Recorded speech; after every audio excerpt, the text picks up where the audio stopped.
Hello बच्चों, मैं PK Sinha mathematics by PK Sinha class में आप सभी बच्चों का एक बार फिर से स्वागत करता हूं। बच्चों, जैसा कि आप जानते हैं कि एक बहुत ही लंबे अंतराल के बाद मैं फिर से दोबारा YouTube चैनल पे अपनी वीडियोस को अपलोड करने जा रहा हूं। मैथमेटिक्स बाई पीके सिन्हा नाम से जो मेरा ये YouTube चैनल है, जिसमें हमने शुरू में कुछ वीडियोस 12th स्टूडेंट्स के लिए अपलोड किए, जिसमें डिटर्मिनेंट, मैट्रिसेस और रिलेशंस के वीडियोस हमने अपलोड किए। इसके बाद फिर ऑफलाइन क्लास शुरू हो जाने के बाद व्यस्तता बढ़ गई और फिर हमने वीडियोस अपलोड करना बंद कर दिया। प्लस साथ साथ आप लोगों का भी अच्छा उतना रिस्पांस नहीं मिल रहा था। लेकिन ये कोरोना की दूसरी लहर आने के बाद फिर से एक बार लॉकडाउन है और फिर मुझे समय बहुत मिला। बहुत सारे मेरे छात्र छात्राओं ने मुझसे ये रिक्वेस्ट किया कि सर प्लीज़ वंस अगेन आप वीडियो अपलोड कीजिए ताकि हम लोग की पढ़ाई घर में रहते हुए हो सके। इन सभी बातों को ध्यान में रखते हुए मैं दोबारा से अपने YouTube चैनल को सक्रिय कर रहा हूं और आगे से इनका वीडियोस में बनाकर अपलोड करने जा रहा हूं। लास्ट जो वीडियो मेरा था जिसमें कि रिलेशन के कुछ सेलेक्टेड इम्पॉर्टेंट प्रॉब्लम्स को हमने सॉल्व किया था और वो रिलेशन लेक्चर नंबर 4 था। आज रिलेशन लेक्चर नंबर 5 से मैं शुरू करने जा रहा हूँ और इस वीडियोस में भी मैं रिलेशन के कुछ सेलेक्टेड कुछ इम्पॉर्टेंट प्रॉब्लम्स को बनाऊंगा। इसके बाद मेरा जो नेक्स्ट टॉपिक होगा वो टॉपिक होगा फंक्शन। ये फंक्शन का जो टॉपिक होगा वो सिर्फ और सिर्फ 12th के स्टूडेंट्स के लिए ही नहीं बल्कि 11th के स्टूडेंट्स और साथ साथ जो इंजीनियरिंग एंट्रेंस एग्जामिनेशन का प्रिपरेशन कर रहे हैं उन स्टूडेंट्स को भी दिमाग में रख करके, ध्यान में रख करके ये वीडियोस अपलोड किया जाएगा। ये वीडियो रिलेशन लेक्चर नंबर 5 है। इसके बाद आने वाले जो वीडियोस होंगे उसमें मैं फंक्शन, जो कि मोस्ट इम्पॉर्टेंट टॉपिक है, उसको शुरू करूँगा, उसके वीडियोस को अपलोड करूँगा। चलिए आज हम रिलेशन के कुछ और सेलेक्टेड इम्पॉर्टेंट प्रॉब्लम्स को सॉल्व करने जा रहा हूँ।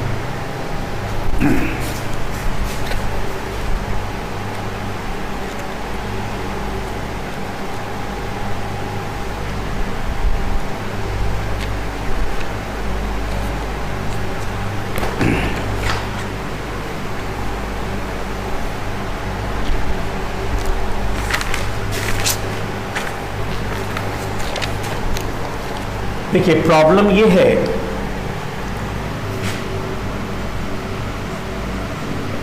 Proof that the relation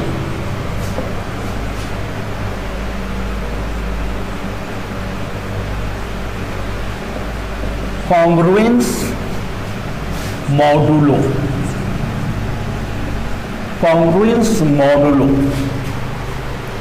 m is and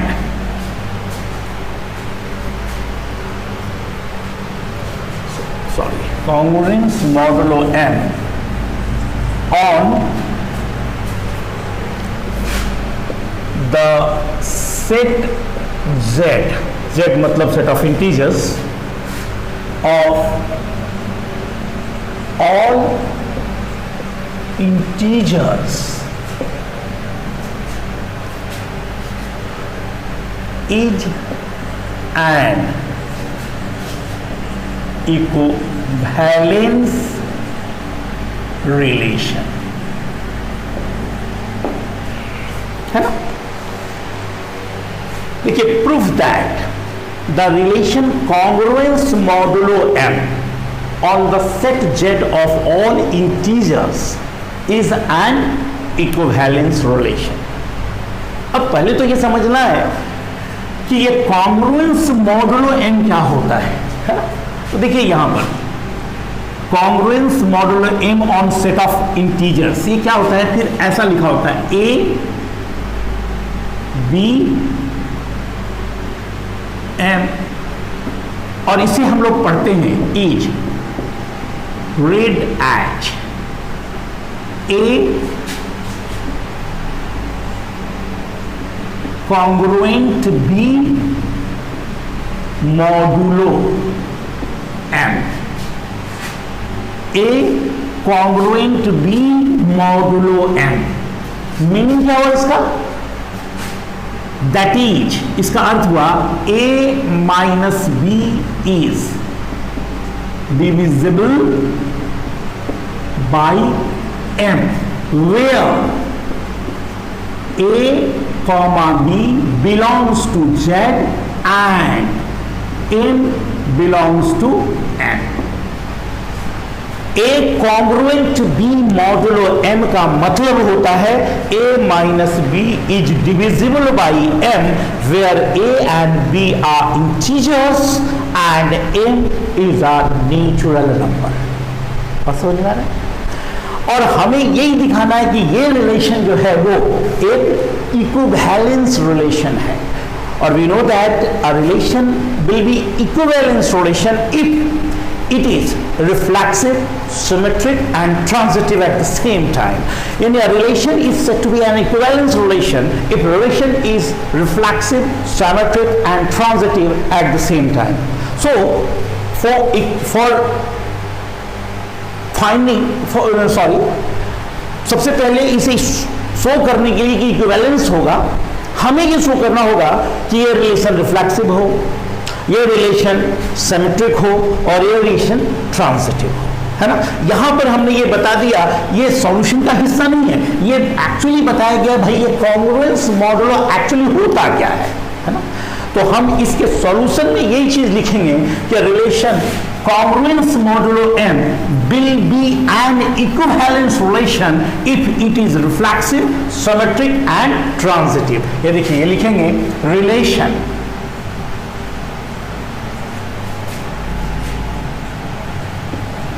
congruence modulo m is an equivalence relation if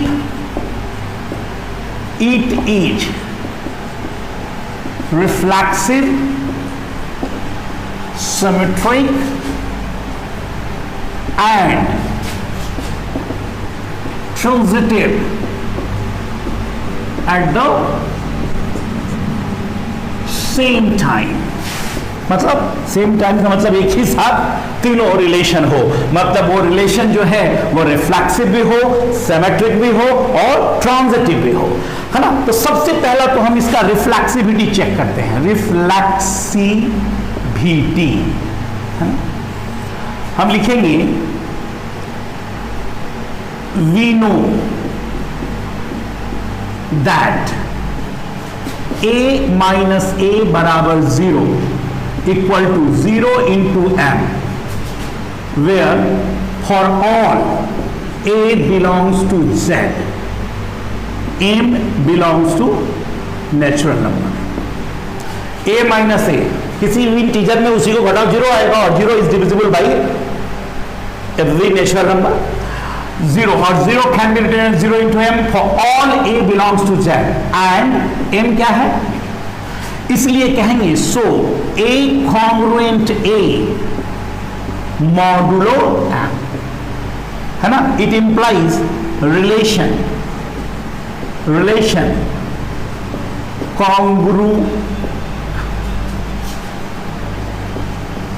congruence modulo m is a reflexive, is a reflexive relation.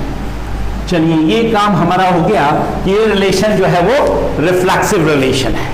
अब हम ये शो करेंगे कि भाई ये सिमेट्रिक है, उसके बाद शो करेंगे कि ये ट्रांजिटिव है। अगर ऐसा हुआ then we can say that relation congruence modulo is an equivalence relation. ठीक है, चलिए इसको हम मिटाते हैं, इसके बाद फिर आगे बढ़ेंगे, सिमेट्रिस टेस्ट करेंगे।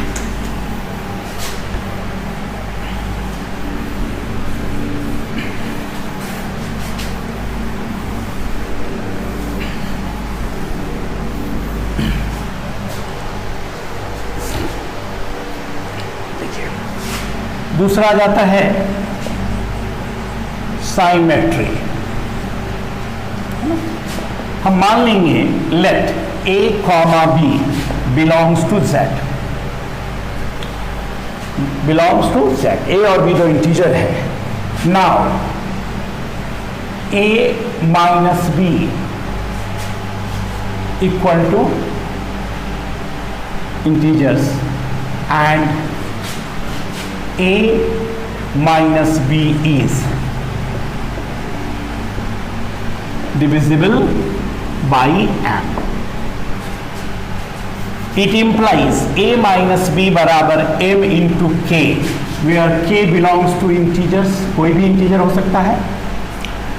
हमने मान लिया A और B दो इंटीजर है, A minus B divisible by M, इस प्रकार की, एंड ये डिविजिबल है, that is a minus b m k, यानी इंटेग्रल मल्टीपल होगा, किसी भी m का इंटेग्रल मल्टीपल होगा जहां के इंटीजर है। इट इंप्लाइज, इसको हम लोग लिख सकते हैं b minus a equal to minus m k. It implies b minus a बराबर हो गया m into minus k, and minus k is also integers, वो माइनस के भी एक इंटीजर हुआ, अगर के इंटीजर है तो माइनस के। It implies b minus a is also divisible by m, इसलिए कह सकते हैं so if a congruent b modulo m, then b congruent a modulo m, यानी हम कह सकते हैं कि अगर a congruent b modulo m है, यानी a माइनस बी अगर डिविजिबल बाई m है तो b माइनस ए भी m से डिविजिबल होगा, and relation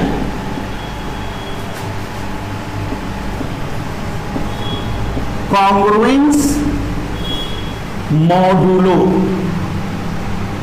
is a symmetric relation. ये जो रिलेशन होगा वो सिमेट्रिक रिलेशन हो जाएगा। अब आ गया ट्रांजिटिविटी, बीटी। हम मान लेते हैं let a b and c belongs to z such that a congruent b modulo m and b congruent c modulo m. It implies a minus b बराबर m k k1 and b minus c बराबर m k2, है ना, where k1 comma k2 belongs to set। a minus b, इसको आप first मान लीजिए, है ना, और इसको आप सेकंड मान लीजिए। ये फर्स्ट हुआ और ये सेकंड हो गया, वेयर ये इंटीजर्स। अब हम उसके बाद क्या करते हैं, पहला और दूसरा को ऐड कर लेते हैं। Now adding first and second we gate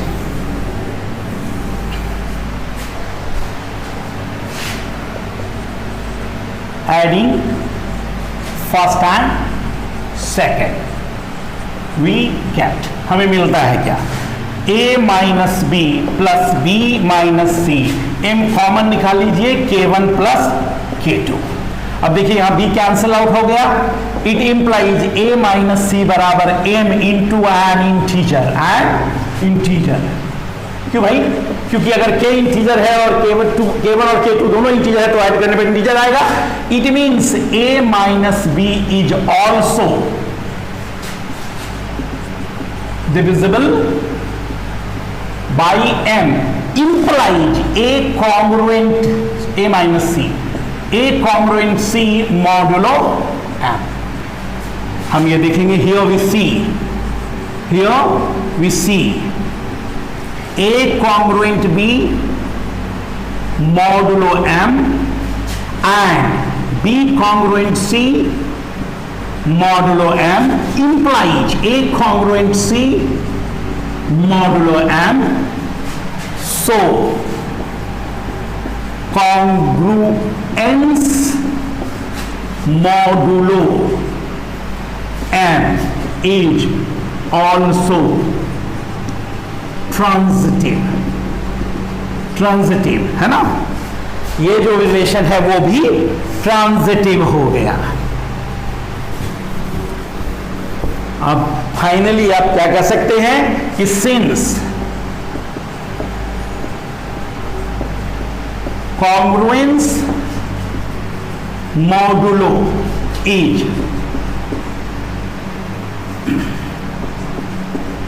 reflexive, symmetric and transitive. So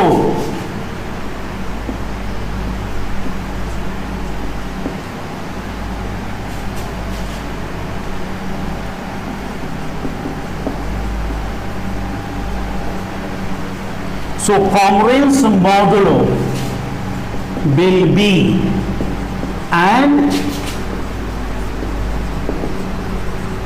equivalence relation.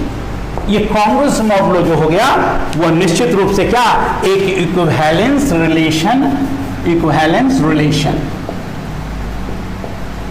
Congruence modulo जो है वो इक्विवेलेंस, यानी कोई भी रिलेशन इक्विवेलेंस रिलेशन तब होता है जब वो simultaneously reflexive, symmetric and transitive होता है. और हमने यहां पे दिखाया कि कॉन्ग्रेंस मॉडुलो रिलेशन जो है वह न केवल रिफ्लेक्सिव है but also symmetric and transitive. So we can say that congruence modulo is a transitive, is an equivalence relation.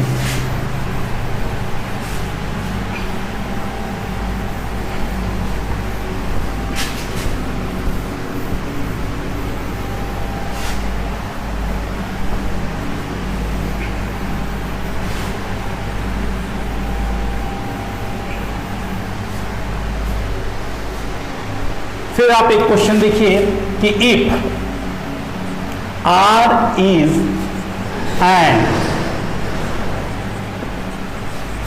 equivalence relation on a set A,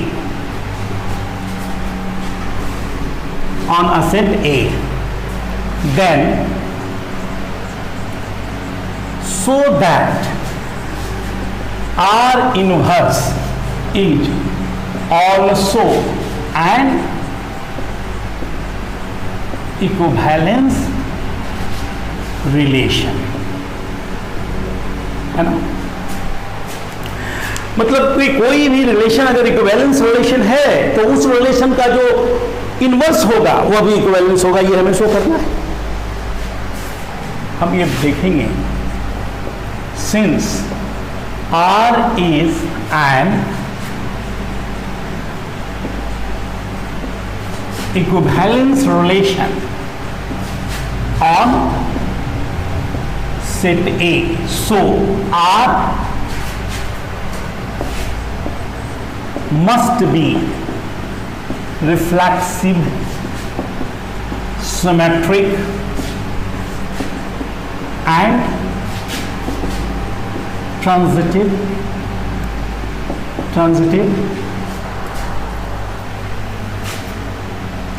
So if R inverse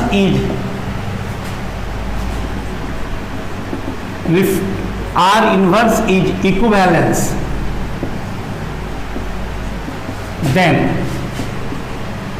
it will also be reflexive, symmetric and transitive. Reflexive, transitive ये होगा for are inverse relation. इसके लिए हम लोग reflexivity check करते हैं। देखिए, since R is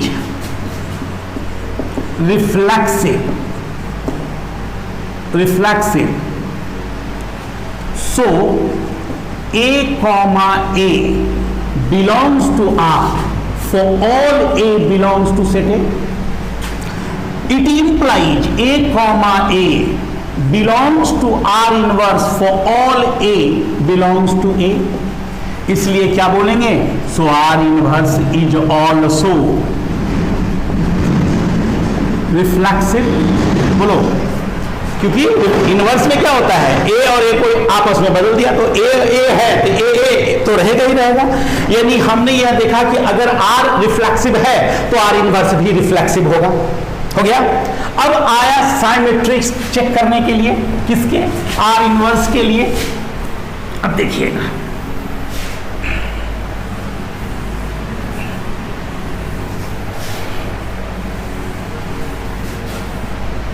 अब देखिए यहां पे symmetry. Let A, B belongs to R inverse for all belongs to R inverse.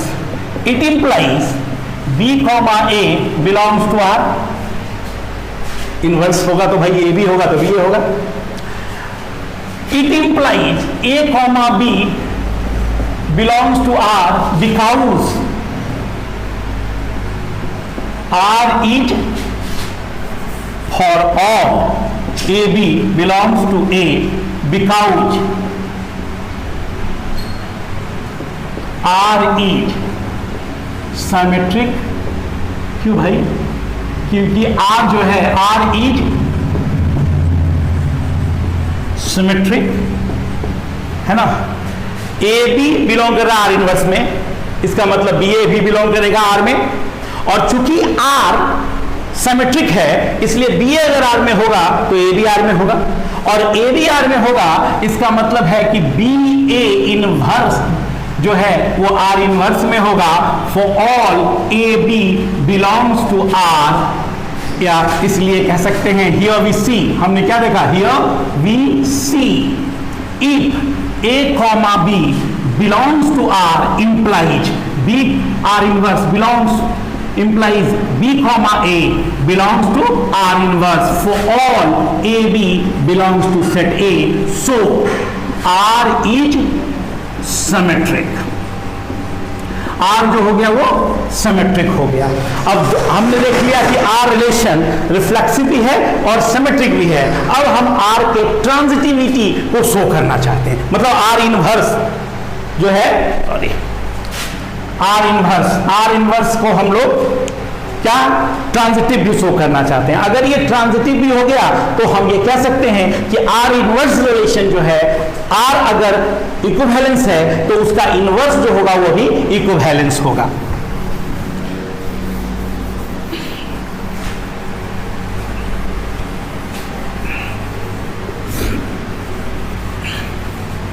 अब देखिएगा, लिखिएगा ट्रांजिटिविटी।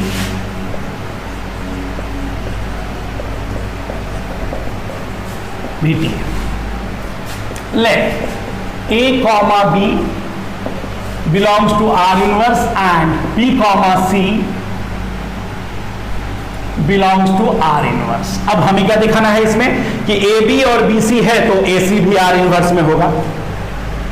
अब AB R inverse में है, इसका मतलब BA जो होगा वो बिलोंग करेगा R में एंड CB जो होगा वो बिलोंग करेगा R में। अब जरा ध्यान देना यहां पर कि C, B बिलोंग कर रहा है R में एंड B, A बिलोंग कर रहा है R में, इट इंप्लाइज CB और BA, तो C, A जो होगा वो बिलोंग करेगा R में, क्योंकि because for all A, B, C belongs to A, because R is transitive। क्यों भैया, R तो ट्रांजिटिव है ना, तो ऐसा होगा। देखिए ए बी आर इनवर्स में है, बी सी आर इनवर्स में है, तो आर इनवर्स में अगर ए बी है तो बी ए आर में होगा, और बी सी है तो सी बी आर में होगा। अब देखिए सी बी और बी ए आर में है, और आर चूंकि ट्रांजिटिव है तो सी बी बी ए, तो सी ए जो होगा वो आर में होगा, और सी ए आर में होगा। इसका मतलब क्या हुआ कि ए कॉमा सी बिलोंग करेगा आर इनवर्स में, for all A B C belongs to A. हम क्या देखेंगे, हियर वी सी हमने क्या देखा यहां, A comma B and B comma C belongs to R implies A, C belongs to R inverse, implies A, C belongs to R inverse. So R inverse is also transitive. R inverse जो हो गया वो transitive हो गया। अब ये कह सकते हैं कि since R inverse is reflexive, symmetric and transitive, so R inverse will also